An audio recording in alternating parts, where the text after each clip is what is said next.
Hello everyone, welcome back to my channel Dhriti and mumma lifestyle. Shri शिवाय नमस्तुभ्यम। तो देख रहे हैं कि ठंड कैसे पड़ रही है। आशा करती हूँ कि आप सभी बहुत अच्छे होंगे और बहुत मस्त होंगे, बहुत अच्छे से अपनी अपनी प्रिपरेशन कर रहे होंगे वर्ग 2 की और वर्ग 3 की।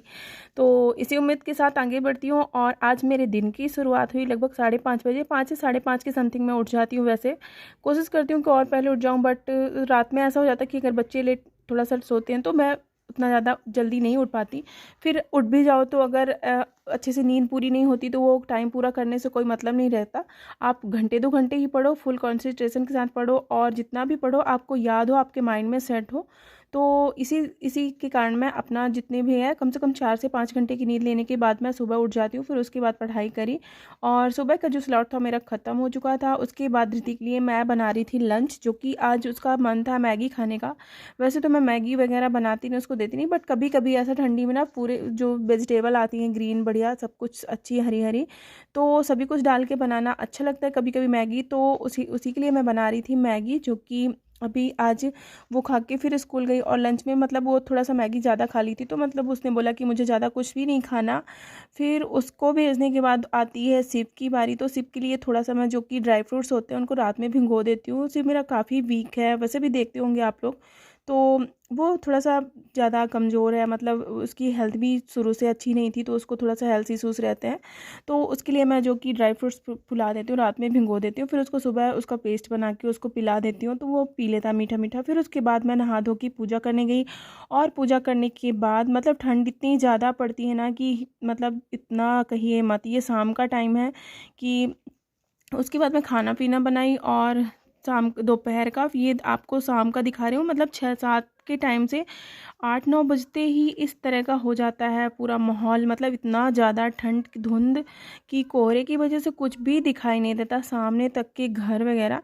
तो ये शाम का टाइम था। फिर शाम का मैं अपना डिनर मतलब बनाने लगी। तो वो मैंने धृति के लिए बनाया था पुलाव, उसका दाल चावल। वो दोपहर में नहीं खाई थी तो उसको मन था पुलाव खाने का। और अभी बस इतना ही। और रात में बच्चों के लिए मैं अक्सर हल्दी वाला दूध इस टाइम पिलाती हूँ। जब से ठंड पड़ी है तो मैं रेगुलर उनको कम से कम गुनगुना पानी और हल्दी वाला दूध आप बच्चों को दीजिए, छोटे बच्चे हैं अगर तो। और क्योंकि इनसे थोड़ा सा एंटीसेप्टिक होती है, और हल्दी और एंटी फंगल भी होती है। मतलब जितने भी आपके कुछ भी प्रॉब्लम्स होती हैं गले से रिलेटेड, नाक से, मतलब आपको सर्दी जुकाम से बच्चों में, तो वो सारे रिलीफ मिलती है इसमें से। तो मैं बच्चों को वो देती हूँ रात में उनको सोते टाइम। दोपहर में भी जब दूध पिलाती हूँ तो उसमें हल्दी डाल देती हूँ थोड़ा सा। और ये मैं आज आप लोगों के साथ अपनी बुक लिस्ट शेयर कर रही हूँ, जो कि वर्ग 2 की है। और वर्ग 2 की काफ़ी टाइम से मैं आप लोगों के साथ बुक्स शेयर करना चाह रही थी कि मैं आप लोगों को शेयर करूं कि जो भी मेरी बुक लिस्ट है किससे मैं प्रिपरेशन कर रही हूं। तो आप लोगों को आज बताती हूं कि क्या क्या मेरे पास बुक्स हैं, कि कौन सी बुक से मैं अपनी प्रिपरेशन कर रही हूं, और कौन सी बुक्स मैंने अभी नई ली हैं कि नहीं ली, आपको ज़रूर बताऊंगी। जो ये 6 स्टैंडर्ड की बुक्स होती हैं एनसीईआरटी, मैंने 12th तक की सारी ली हुई हैं। मेरे पास 7th और 8th की नहीं है, कुछ हैं कुछ नहीं हैं। तो ये आपकी जो एनसीईआरटी होती हैं आप उनको ज़रूर रीड करें, क्योंकि मैंने सारी ये बुक्स जो मेरी हैं वो मैंने 18 के टाइम में ख़रीदी थी, 2018 के टाइम में। और वही बुक्स मेरी रखी हुई हैं। अब मैंने अभी कुछ भी नया कलेक्शन नहीं लिया, क्योंकि मुझे इनफ पर्याप्त लगता है, कितना बहुत है, इतना ही पढ़ लें अच्छे से तो वही बहुत है। और बहुत सारी किताबें जोड़ने से अच्छा है कि आप एक ही बुक्स को, या फिर जो भी आपके पास अवेलेबल है, आपके पास जो भी बुक्स हैं आप उनको बार बार रिवाइज करिए। तो एनसीईआरटी ज़रूर पढ़िए। ये वर्ग 2 की हिंदी की एनसीईआरटी हैं, जो कि मेरा मेन सब्जेक्ट है हिंदी लैंग्वेज। और मैंने 2 सब्जेक्ट से वैसे तो वर्ग 2 का एग्ज़ाम दिया था, एक सोशल साइंस और आपका हिंदी लिटरेचर, वो हिंदी। तो मेरा हिंदी का जो कि क्वालिफाई हो गया था, और वर्ग 2 में मेरा सोशल साइंस नहीं क्वालिफाई हुआ था, तो वो मेरा अभी उसको मैंने मतलब वो डिस्क्वालीफाई हो गई थी उसको। तो ये मेरी एनसीईआरटीज़ हैं जो कि 12th तक की हैं, इनको पढ़ना बहुत ज़रूरी है। और ये एक बुक है मेरी जो कि आपकी हिंदी साहित्य की मेन बुक्स है, भाषा साहित्य एवं वस्तुनिष्ठ इतिहास। इसमें बहुत ज़्यादा टॉपिक बाय सरस्वती पांडे की जो है, तो आप इसको ज़रूर ख़रीदें। ये बुक्स मुझे बहुत ही ज़्यादा हेल्पफुल लगती है, क्योंकि इसमें इतने वन लाइनर फैक्ट हैं, आपको जितनी रचनाएं हैं, मतलब इसमें से पढ़ोगे ना आप तो आपको डीपली बहुत ज़्यादा समझ में आता है। तो इसको मैंने 2 बार कम से कम पढ़ चुका होगा, 2 बार मैं पढ़ चुकी हूँ, अभी तीसरी बार इसको पढ़ना बाकी है। तो अभी मैंने इसको शुरुआत कर दी है। तो किस मतलब एक टाइम रूटीन फिक्स है मेरा कि इस टाइम मुझे एनसीईआरटी पढ़नी है, इस टाइम मुझे ये बुक्स पढ़नी है। और ये हिंदी साहित्य का सरल इतिहास है, ये विश्वनाथ त्रिपाठी की है। तो आप ये बुक्स भी ले सकते हैं, पतली है, आपको लास्ट टाइम में रिवीजन करने के लिए बहुत अच्छी बुक्स है। बाकी की ये मेरी एनसीईआरटी है आरओ, जो कि 12th की है, और 10th 12th की सारी बुक्स हैं एनसीईआरटी आपको मिल जाए तो आप ज़रूर उनको पढ़िए एक बार, क्योंकि इसमें जो भी रचनाएं हैं, जो भी कवि हैं, उनका बहुत अच्छे से समझाया हुआ है। और ये हिंदी भाषा की है, जो हिंदी लैंग्वेज सेकेंड लैंग्वेज होती है।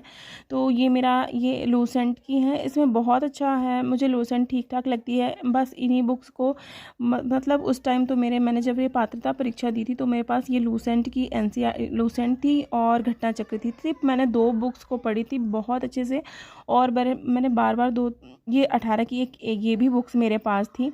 और इसमें 15 प्रैक्टिस सेट हैं, जो कि ये मेरी घटना चक्र है 18 की। सारी बुक्स के मेरे कवर निकल चुके हैं, क्योंकि ये पुरानी बुक्स हैं। और फिर जब से मेरा बच्चों का साथ हो गया है, तो अगर बुक्स छूट भी जाती हैं ना, तो उनके कवर बचने फिर पॉसिबल नहीं है। तो बच्चों के हाथ में लगी तो फिर 1-2 पेज या तो फिर कवर तो ये निकाल ही देते हैं। बाकी मैं नोट्स बहुत ज़्यादा बनाती हूँ, पता नहीं क्यों मैं कुछ भी अगर पढ़ाई करती हूँ तो मुझे नोट्स बनाना बहुत अच्छा लगता है। मतलब कुछ भी मुझे एक संतुष्टि होती है खुद से कि मुझे नोट्स बनाना है और ऊपर मैंने लिख के रखा है सब कुछ, एक माइंड में सेट रहे कि हाँ ये है, इसकी प्रिपरेशन कर रही हूँ। तो ये मेरी हिंदी साहित्य की नोट्स है। मैंने इसमें बहुत कुछ सारे जितने कवि हैं, जितनी रचनाएँ हैं, आदिकाल हिंदी साहित्य का, जो कि आधुनिक रीतिकाल, सारा कुछ इसमें कवर कर रखा है।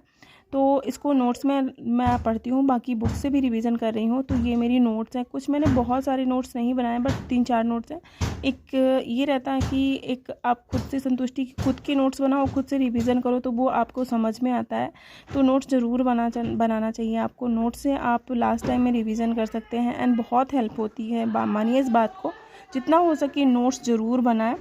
और ये मेरे कुछ पुराने नोट्स हैं, कुछ मैंने अभी कवर करे हैं, जो कि अभी के टाइम किए हैं। जब वर्ग 3 का मैंने एग्ज़ाम दिया तो उसके पहले कुछ नोट्स मैंने कंप्लीट कर लिए थे। तो अभी आपको बस इतना ही है, इन्हीं से मैं अभी प्रिपरेशन कर रही हूँ। अगर मुझे कुछ लगेगा तो मैं लूँगी, वरना मेरे पास इतने काफ़ी हैं नोट्स। तो अगर ब्लॉग अच्छा लगा, अगर मेरी बुक लिस्ट अच्छी लगी हो तो कमेंट करके ज़रूर बताइएगा। आप किस बुक से प्रिपरेशन कर रहे हैं वो भी बताइएगा। तब तक के लिए मिलते हैं नेक्स्ट ब्लॉग में। बाय।